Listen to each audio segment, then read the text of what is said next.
A retired police officer lived alone in the frozen mountains for 20 long years. No wife, no daughter, no reason to go on. But one stormy night, a faint cry outside his cabin made him pause. When he opened the door, he found a wounded German shepherd, her paw caught in a rusted steel trap, eyes pleading for mercy. He didn't know it yet, but saving that dog would change everything. Because the next morning, she led him through the blizzard, straight to a snow-covered den where 2 tiny puppies lay dying in the cold. What followed would break his silence, heal his heart, and prove that sometimes miracles don't come from heaven. They walk toward us on 4 trembling paws. Before we start, tell me, where are you watching from? Drop your country in the comments. I want to see how far this story travels. Snow drifted endlessly over the high ridges of the Sierra Nevada mountains, soft as falling ash. The air was thin and metallic, tasting of iron and pine, and the world seemed frozen between breaths. A gray dusk pressed against the slopes, swallowing the outlines of trees and the lonely shapes of cabins scattered among them. Inside one of those cabins, half buried under years of snow and silence, Henry Walker sat hunched over a crackling stove, staring into the fire like a man waiting for it to speak back. Henry was 65, broad-shouldered but hollowed by time. His hair, once dark, had faded into a storm cloud gray, trimmed short out of old habit. His face bore the weathering of countless winters, deep lines around the eyes, a jaw perpetually clenched as if bracing for an unseen impact. His eyes, pale blue and restless, carried the kind of quiet that wasn't peace. It was survival. He wore a flannel shirt buttoned wrong at the collar, a wool vest, and a pair of worn jeans tucked into heavy boots. Every motion was deliberate, slow, like a man who had learned to ration even his movements. The cabin reflected its owner, spare, orderly, but heavy with ghosts. A single oil lamp burned on the table beside a framed photograph of a smiling woman and a teenage girl. The woman, Margaret, had warm eyes and a teacher's patience. She'd died 20 years ago, her heart failing in the middle of a mild spring morning. Their daughter, Emily, had inherited Margaret's eyes and Henry's stubborn smile. 3 years ago, on her way back home to visit for Christmas, she'd never made it through the mountain pass. A drunk driver had taken her life. Henry never talked about it. There was no one left to talk to. The radio on the shelf crackled with static, picking up distant weather reports. Storm. Warning in effect for Placer County and surrounding areas. Expect blizzard conditions after midnight. He turned the volume down, letting the hum fade into the hiss of the wind outside.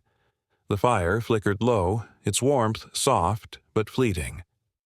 Henry leaned back in his chair, eyes half closed, one hand resting on the edge of his old police badge, still polished though long unused. He'd been a cop for 30 years in Reno, steady, by the book, the kind of man who believed rules could hold the world together. But time and loss had shown him otherwise. The mountains didn't care about rules. Outside, the wind picked up, rattling the shutters and bending the pine trees until they groaned. Henry rose slowly, joints aching from age and cold, and shuffled to the window. Snow swept past in waves, burying the fence, the firewood pile, the world. He whispered to no one. "Just you and me again, Maggie." The storm answered with silence. He poured himself a cup of instant coffee, bitter, lukewarm, and returned to his chair. The firelight painted him in amber and shadow, the years folding over him like blankets of ash. For a while, there was nothing but the wind, the stove, and the slow ticking of the clock that no longer kept perfect time. Then, something changed. A sound. So faint at first, it could have been a trick of memory. A whimper, thin, high, and trembling, carried through the storm. Henry froze, the mug halfway to his lips. The noise came again, clearer this time, from beyond the door. He frowned, setting the cup down. A fox, maybe. The forests were full of things that cried at night, but this sound was different. It was desperate, almost human. Pulling on his parka, he grabbed his lantern from the hook by the door. The metal handle burned cold in his grip. When he stepped outside, the wind hit him like a wall. Snow swirled in mad circles, erasing the world beyond a few feet. The beam from his lantern cut through the blizzard like a blade of gold. "Hello?" His voice vanished in the roar. "Is someone there?" A soft cry answered. Closer now. He trudged forward, boots crunching through knee-deep snow, until he saw a dark shape half buried near the old fence post. The lantern light fell upon it, and his breath caught. It was a dog, a German shepherd, thin, soaked to the bone, her fur clotted with ice and streaked with blood. One hind leg was trapped in a rusted steel snare, the kind poachers left for coyotes. The metal jaws had bitten deep. Henry knelt slowly, setting the lantern down beside her. "Easy now," he murmured, voice soft as the falling snow. "I'm not gonna hurt you." The dog flinched but didn't growl. Her amber eyes were wide, wild with fear and pain, but also pleading, as if she understood. She couldn't have been more than 5 years old. Her coat, though filthy and torn, still showed traces of black and tan, the classic coloring of her breed. Despite the wound, she tried to shift, to protect herself, but exhaustion won. Henry's heart clenched. He'd seen eyes like that before, on accident victims, on partners dying in the line of duty, on people who'd given up waiting for help. "Don't you quit on me now," he said. He looked at the trap. It was old, frozen, solid. The mechanism rusted stiff. He had no tools, just his hunting knife. Cursing under his breath, Henry wedged the blade into the hinge, pressed his full weight, and pushed until the metal screamed and gave way. The dog yelped as the jaws snapped open. Blood welled dark against the snow. Henry tore off his scarf and wrapped it tightly around her leg. His hands shook from cold, but his voice stayed steady. "Stay with me. You're not done yet." When he lifted her, she was lighter than he expected. Too light. Malnourished. She went limp against his chest, but breathed weakly. He turned back toward the cabin, shielding her from the wind with his coat. The walk felt endless. The storm pressed against him like an ocean. By the time he stumbled through the door, his beard was crusted white, his breath ragged.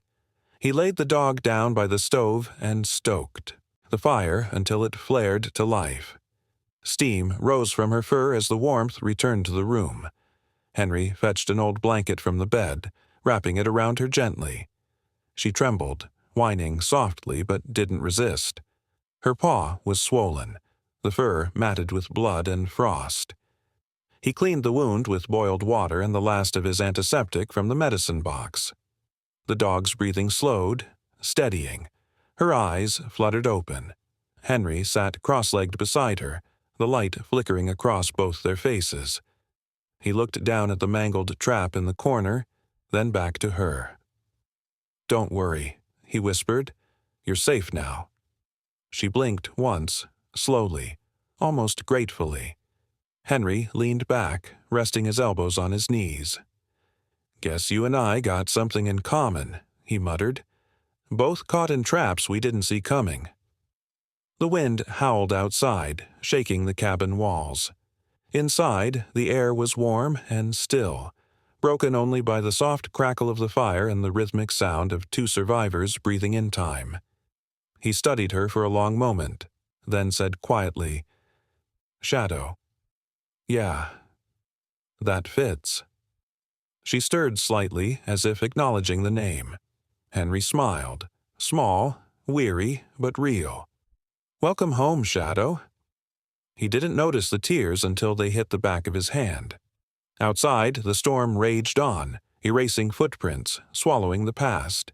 But inside that little cabin, something ancient and fragile flickered back to life. A spark of mercy, of companionship, of something Henry hadn't felt in years. Hope. He leaned back in his chair, eyes heavy, and for the first time in a long time, he didn't dread the sound of the wind. Somewhere beyond the storm, the world turned quietly toward morning. The storm didn't pass that night. It deepened. The world outside vanished into a howling white void, and every gust that slammed against the cabin felt like the mountains themselves were breathing in rage. Inside, the old wooden walls groaned and shifted, as if they remembered every winter that had come before. Henry sat cross-legged by the fire, sleeves rolled up, watching the wounded German shepherd sleep. He had tied a strip of cloth around her hind leg, checked her breathing, and covered her with his old wool blanket. Her fur was still damp in places, and every few breaths her ears flicked, haunted by sounds only she could hear. He leaned back against the wall, exhaustion pulling at him, the room smelling faintly of smoke and wet fur. On the table sat a half-empty mug of coffee gone cold and a plate with the last pieces of dry bread. He pushed the plate closer to the dog. "That's all I've got, girl," he murmured. "We'll do better in the morning." She stirred weakly, lifting her head long enough to sniff at the offering before letting it rest again. Henry rubbed his face, feeling the weight of the day settling into his bones. He had meant to let her go when morning came. Wild things belonged to the wild. But when he glanced toward the door, where snow blew through the gaps in the frame, he knew there would be no morning journey. The wind outside had become a living wall. Stepping out into it would be suicide, for either of them. He added another log to the stove and watched the flames catch, throwing gold and orange across the cabin's rough-hewn walls. The warmth spread slowly, touching corners that had been cold for years. For the first time since Emily's funeral, Henry didn't feel completely alone. There was movement, breath, life. It was fragile, but it was there. Hours passed. The clock ticked, sometimes stalling before finding its rhythm again. Henry dozed in the chair, the fire snapping softly. Then came the sound.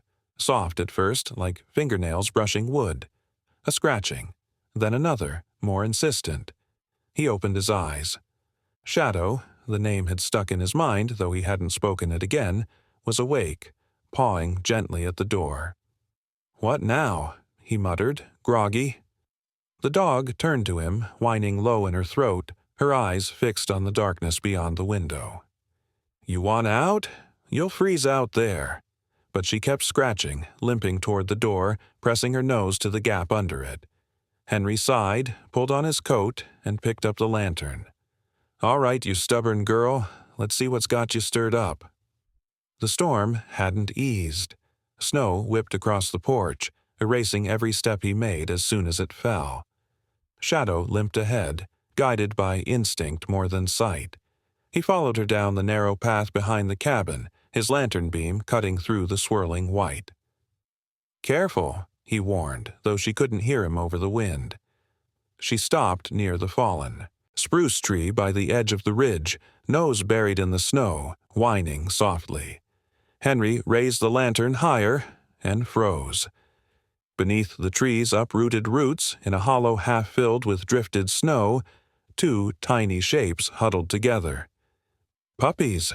Their fur was matted, their bodies trembling violently from cold. For a heartbeat, Henry couldn't move. The sight struck something deep, something he hadn't felt in decades.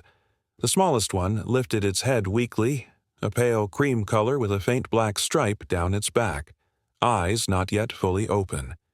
The other, darker, barely stirred at all. He crouched, setting the lantern beside him, his breath visible in harsh clouds. "Oh, you poor little things," Shadow whimpered, lowering herself beside the den, licking one of the pups with careful urgency despite her own pain. Henry felt the cold bite through his gloves as he reached in. "Easy now," he said softly. "I've got them." One at a time, he scooped the pups into the folds of his coat, pressing them close to his chest for warmth. They were lighter than birds, each heartbeat fluttering like panic. He gathered Shadow's leashless form under one arm and turned back toward the cabin, the storm clawing at his back. By the time he stumbled through the door, his legs burned from the effort. He kicked it shut, snow scattering across the floorboards. The room's warmth hit him like a wave. He set the lantern down, then gently laid the puppies on a folded towel near the fire. Steam began to rise from their fur as the ice melted. Shadow collapsed beside them, sides heaving, nose pressed into the pups' tiny bodies. Henry crouched close, his hands shaking from cold and adrenaline. "You're a mother," he said, voice breaking on the word. "Of course you are." He glanced around the cabin, at the empty shelves, the tin canister with a few crumbs of flour. He thought of Margaret's old pantry once filled with jars of peaches and stew, and how she used to scold him for wasting food on stray animals. "Margaret would have my hide if she saw this," he murmured, smiling despite himself. He rummaged through a drawer, found an unopened can of beef stew from a decade ago, dented but sealed. "Guess you're getting the good stuff." He heated it over the stove, the smell filling the room with something close to comfort. When he set down the bowl, Shadow lifted her head, eyes glassy with exhaustion but full of trust. She ate slowly, licking around the edges, then nudged the puppies closer to her belly. Henry leaned back on his heels, watching in silence. The firelight flickered against his face, softening the harsh lines time had carved there. A single thought slipped through his mind uninvited. Emily would have loved this. He imagined her kneeling by the fire, laughing at the clumsy way the pups tried to crawl over each other. The image made his chest ache, but not in the usual way. It was a good ache, a living one. Later he cleared. A corner near the hearth, laying down folded coats to make a nest. He transferred the family there carefully, covering them with another blanket. The smallest pup, the cream-colored one, gave a faint squeak and nestled deeper into the warmth. Henry smiled. "There you go, kiddo." He sat back in his armchair, the old wood creaking under him. Outside, the wind still screamed against the mountains, but inside, the air felt different. Softer, somehow. Alive. The cabin, that had once been a tomb of memories, now hummed quietly with the sound of breathing, whimpering, tiny hearts beating in rhythm with his own. The fire burned low. He sipped the last of his coffee, now reheated and bitter, and reached for the radio out of habit. His hand hovered over the dial, then stopped. For years, he had turned it on every night just to fill the silence. But now, the silence wasn't empty anymore. It was warm, pulsing, real. He set the radio down. Shadow stirred, her head lifting slightly to check on her pups. Henry caught her gaze, nodding. "You did good, girl. Real good." He pulled a quilt over himself, the same one Margaret had sewn during the winter Emily turned 8. The edges were frayed, but the pattern, small pine trees stitched into faded blue, was still there. He chuckled softly. "You see this, Maggie? You'd say I'm crazy, bringing half the forest home." The fire popped, sending a small shower of sparks upward. Shadow's eyes reflected the light like molten amber. Henry closed his own, listening to the rhythm of the storm outside and the gentle sighs of the 3 lives he'd rescued. For the first time in decades, sleep came easily. When dawn crept in hours later, faint and blue, the storm still hadn't stopped. Snow piled high against the windows, muting the light. But inside, the cabin glowed faintly, alive with warmth. Henry woke to find Shadow's head resting near his boots, her puppies curled close beside her, tiny paws twitching in dreams. He sat quietly, not wanting to disturb them. The world outside could stay frozen for all he cared. In here, something had thawed. 3 days after the storm, the world outside Henry's cabin was a landscape carved from silence. Snow draped over every branch and rock like a shroud, glittering under the weak morning sun. Smoke curled from his chimney, but inside, the warmth had begun to fade. The stew cans were empty, the bread gone, and even the coffee tin gave only the faint smell of memory. Shadow and her 2 pups, now stronger, more alert, watched him expectantly as he scraped the last crumbs into their bowl. "That's all we've got, troops," he muttered. "Tomorrow we go scavenging. or we'll be chewing the furniture." He pulled on his heavy coat, brushed frost from his beard, and stepped outside. The snow was knee-deep, crunching under his boots. His breath hung in the air as he began the descent down the narrow mountain trail that twisted toward the valley. He hadn't visited anyone in years. The idea felt almost foreign, knocking on a door, asking for help. But hunger has a way of softening pride, and he wasn't the only one depending on him anymore. Halfway down, he paused to catch his breath. Through the trees below, smoke rose from another chimney, one that hadn't existed back when he moved here. A new neighbor.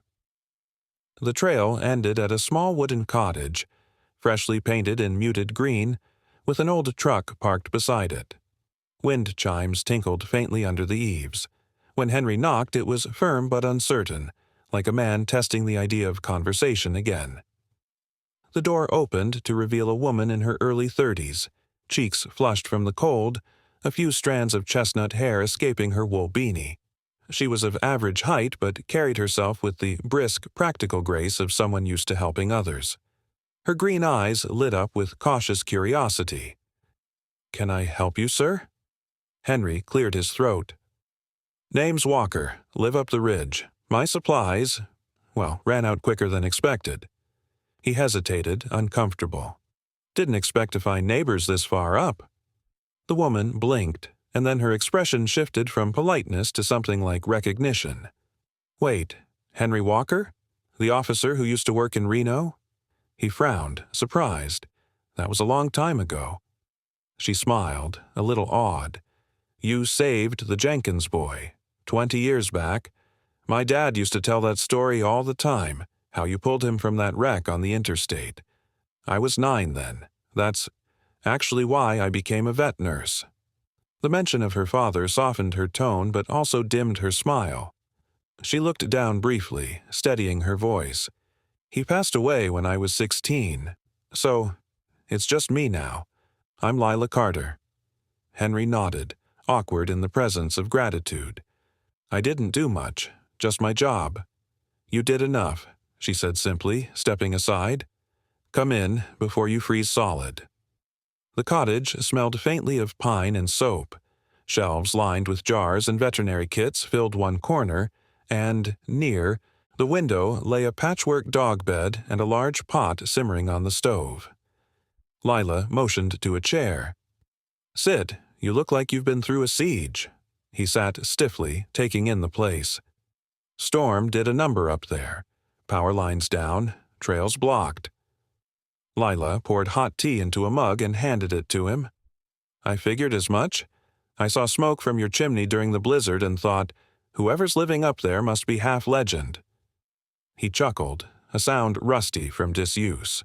More like half ghost. When he mentioned Shadow and the puppies, Lila's eyes lit up. "German shepherds? You're serious? I've worked with rescues for years." She fetched a box of medical supplies and began gathering things. Bandages, antibiotics, a small tin of ointment. "I'll come up with you. Sounds like they'll need care, and you could use food. You've lost weight." Henry's instinct was to refuse. Pride again. But her tone was so calm, so matter-of-fact that it disarmed him. "You don't owe me that, Miss Carter." "I know," she said, slipping on her parka. "But I owe that officer who once taught me that saving lives, no matter how small, is never wasted effort."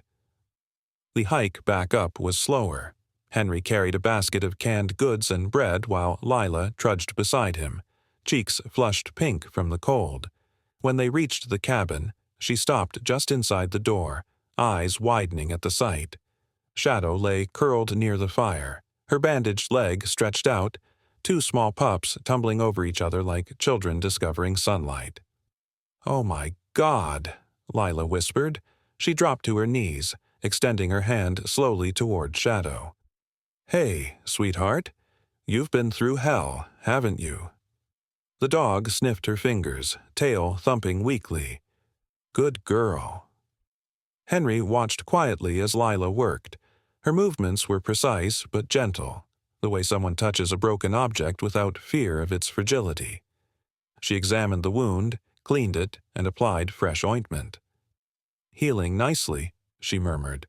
"A few more days and she'll be walking better. You did well, keeping it clean." "I did what I could," Henry said. "Been a long time since I patched anyone up." Lila smiled without looking up. "Old habits die hard, huh?"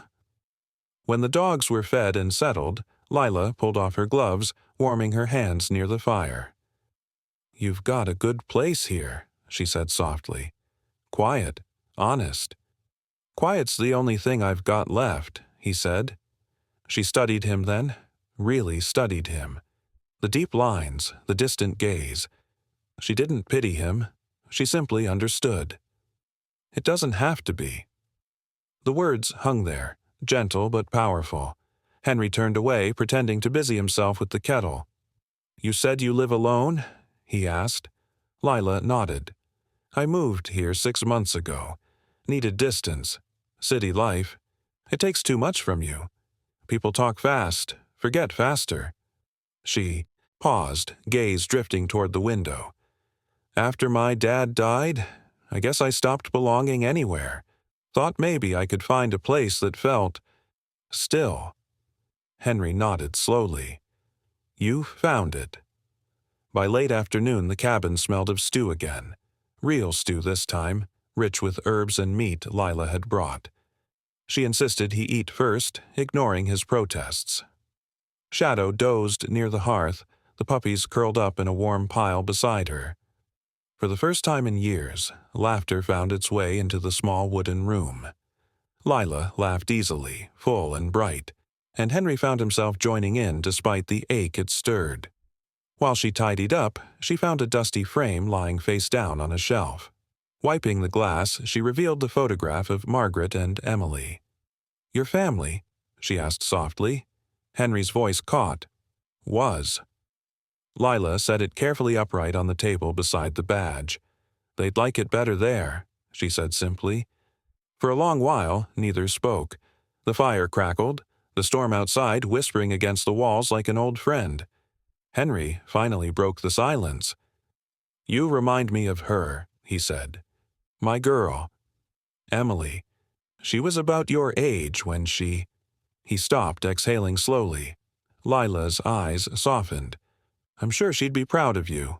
He smiled faintly. "I don't know about proud. Maybe just surprised I'm still here." Before leaving that evening, Lila scribbled her number on a scrap of paper and placed it on the table.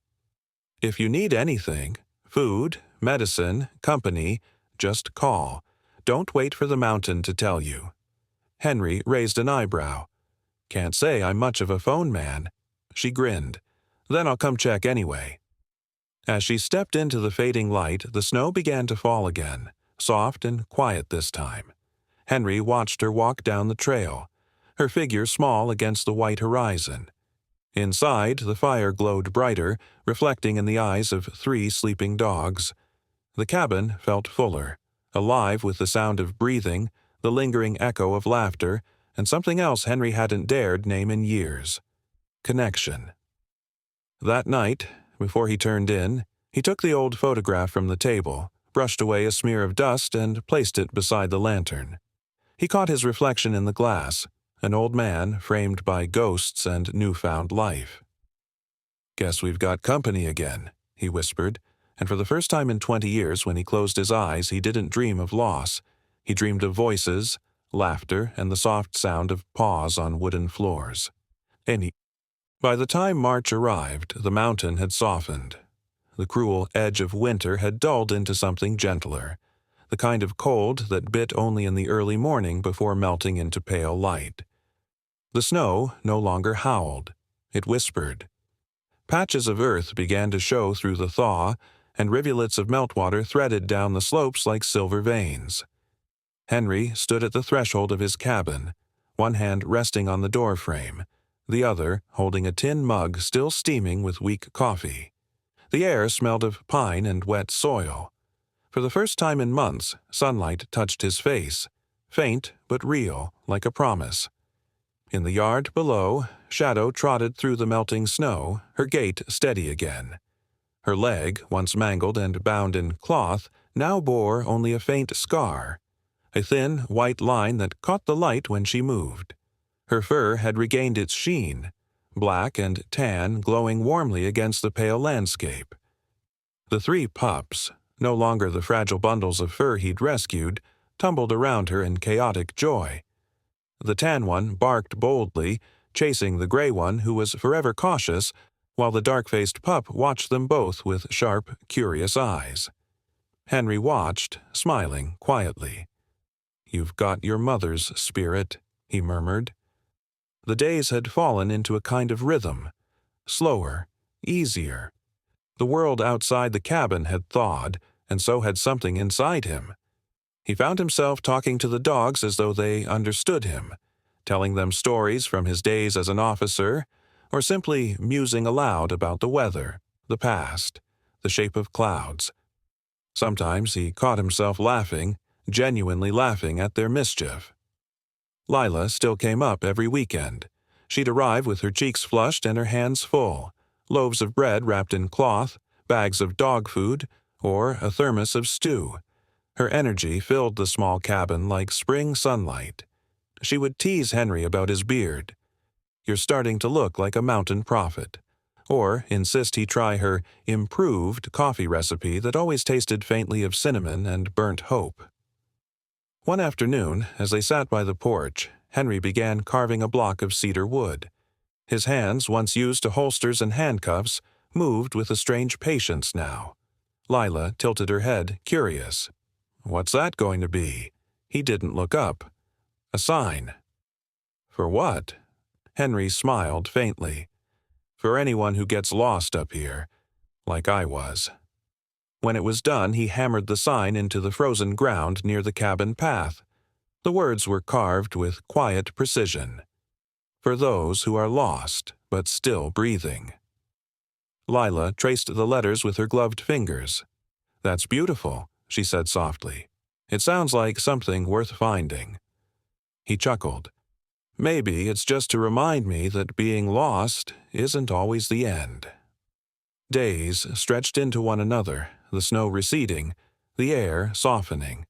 The dogs grew restless, especially Shadow. She began, standing near the tree line at dawn, ears pricked, nose lifted toward the wind. The pups mimicked her, their small bodies stiffening as though hearing something their human companion could not. Henry noticed.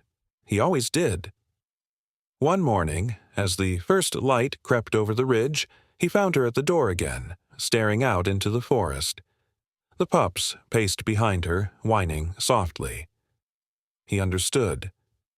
The wilderness was calling, the same call that had lived in her since before she limped to his door. He took a slow breath, the kind that steadied him before difficult choices. "You've earned it, girl," he whispered. "Freedom's yours." Shadow turned her head, meeting his eyes. There was no fear there, no confusion, only understanding. She stepped forward as he opened the door, the pups following close behind. The snow beyond the porch glittered under the morning sun. For a moment, the air felt suspended, like time itself was holding its breath. Henry's voice came soft and steady. "Go on now." Shadow hesitated, then moved. Graceful, deliberate. She trotted through the slush toward the edge of the woods, pausing once to glance back. The pups turned too, their small faces bright in the light. Henry raised his hand in farewell. Then they vanished between the trees. The cabin fell quiet, the kind of quiet that once used to crush him. But not anymore. Now it was different. The quiet of peace, not loneliness. He stood for a while at the doorway, listening to the forest breathe. Somewhere far off, an echo of barking drifted faintly through the pines. He smiled. That evening, Lila arrived with her usual smile and a bag of groceries. When she noticed the empty blankets near the fire, her smile softened. "They're gone, aren't they?" Henry nodded. "Yeah, walked out this morning." "I'm sorry," she said gently. "Don't be." He poured her a cup of tea, the steam rising between them. "They weren't mine to keep, just mine to care for."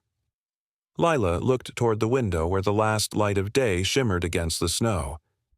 "You sound like a father letting his kids go off to college." He laughed. Maybe that's what it was. Later that night, when Lila was preparing to leave, she stopped by the new signpost. "You really mean that?" she asked, touching the carved letters again. Henry stood beside her, hands in his pockets. "Every word. You never know who might wander up here. People, animals, or just lost souls." Lila smiled faintly. "Guess that includes me, too." He looked at her then. Really looked. "Maybe we're all a little lost. But finding company makes it easier." When she left, the mountain sky had turned to ink, scattered with stars.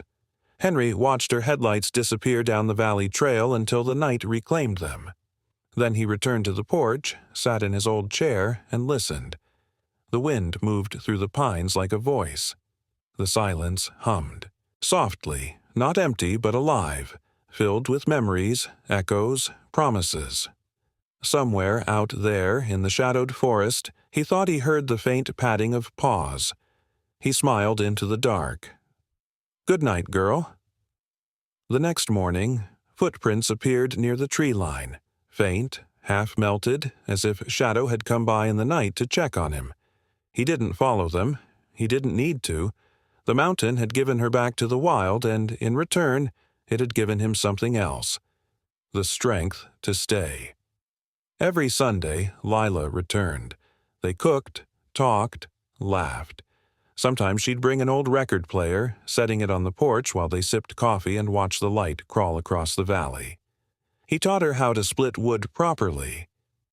Keep your stance wide, don't overthink the swing. And she taught him how to use her phone camera filters, much to his frustration.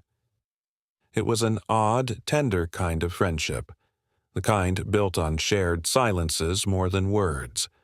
To the world, they would have looked like two mismatched souls, a young woman and an old officer living in different seasons of life, but up there, surrounded by the steady heartbeat of the mountain, they were family.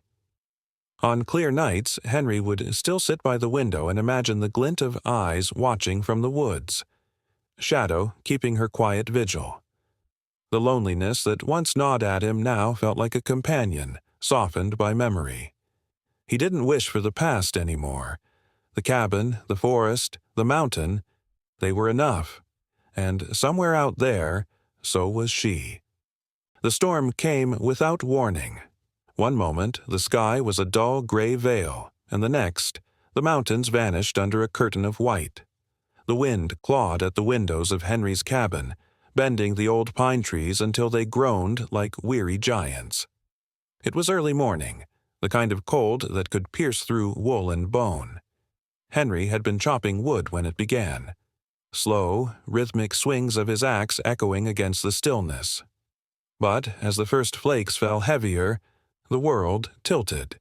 A sharp pain bloomed behind his eyes, spreading down his neck. His vision blurred. He tried to take a step, but his legs gave way. The axe slipped from his hand, embedding itself in the snow. Henry collapsed by the porch, his breath shallow, his body sinking into the white drift. Inside the forest, miles away, the black-and-tan German shepherd lifted her head. Shadow's ears twitched. Her amber eyes sharpened, scanning the horizon. She stood up abruptly, muscles tensed, and let out a deep, haunting howl that echoed through the valley. Long, mournful, urgent.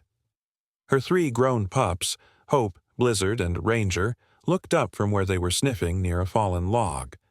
Hope, the tan one, barked anxiously. Blizzard, gray-furred and broad-shouldered, paced in circles. Ranger, the smallest but sharp-eyed, tilted his head, as if understanding something invisible had shifted. Shadow howled again, this time shorter, sharper. Then she ran, straight down the mountain path toward the valley. The pups followed, bounding through snow and wind. Their paws left a trail of chaos behind them, kicking up clouds of powder as they leapt over roots and branches. At the foot of the slope, smoke curled from the chimney of a small green cottage. Inside, Lila Carter was preparing coffee, her hair still tousled from sleep. The storm had caught her by surprise, too.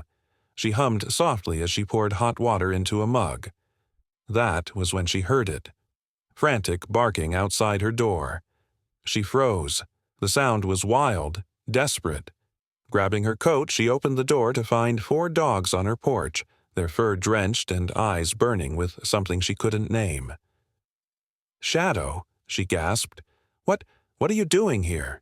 Shadow barked once, hard, and then turned, bounding back toward the woods. The others followed, stopping only to glance back at her. Lila's heart tightened. She didn't need words. Something was wrong.